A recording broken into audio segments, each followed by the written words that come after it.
మీరు 175, 25 పార్లమెంట్లో 175 అసెంబ్లీలు అంటున్నారు. సో కాన్ఫిడెంట్గా చెప్తున్నారు, కానీ రియలిస్టిక్గా ఎన్ని వస్తాయని అనుకుంటున్నారు? ఎందుకు రాకూడదు అని అడుగుతాను నేను. ఎందుకు రాకూడదు అంటున్నారు, ఎన్ని వస్తాయని నేను అడుగుతున్నాను. ఎందుకు 175 రాకూడదు అని అడుగుతా ఉన్నారు నేను. డెమోక్రసీలో 50% is the thresh hold mark. ప్రతి కాన్స్టిట్యున్సీలోనూ 50% ఎందుకు దాటకూడదు నేను అడుగుతా ఉన్నా. కరెక్టే, అది మీ ఆశ, మీ కోరిక అయి ఉండొచ్చు. రియలిస్టిక్ ఏంటి? What is genuine? నా నమ్మకం అదే. Why not 175? So including Kuppam, including Mangalagiri, why not? Even Pithapuram, why not? Why not? 175కి 175, వై నాట్?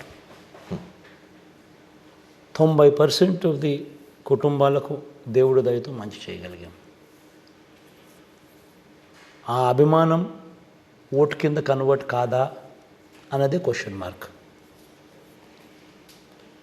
జగన్ ఉంటే వాళ్ళ పిల్లల చదువులు బాగుపడతాయి, జగన్ ఉంటే వాళ్ళ భవిష్యత్తు బాగుపడుతుంది, జగన్ ఉంటే లంచాల వివక్ష లేకుండా డీబీటీ పాలన జరుగుతుంది, జగన్ ఉంటేనే,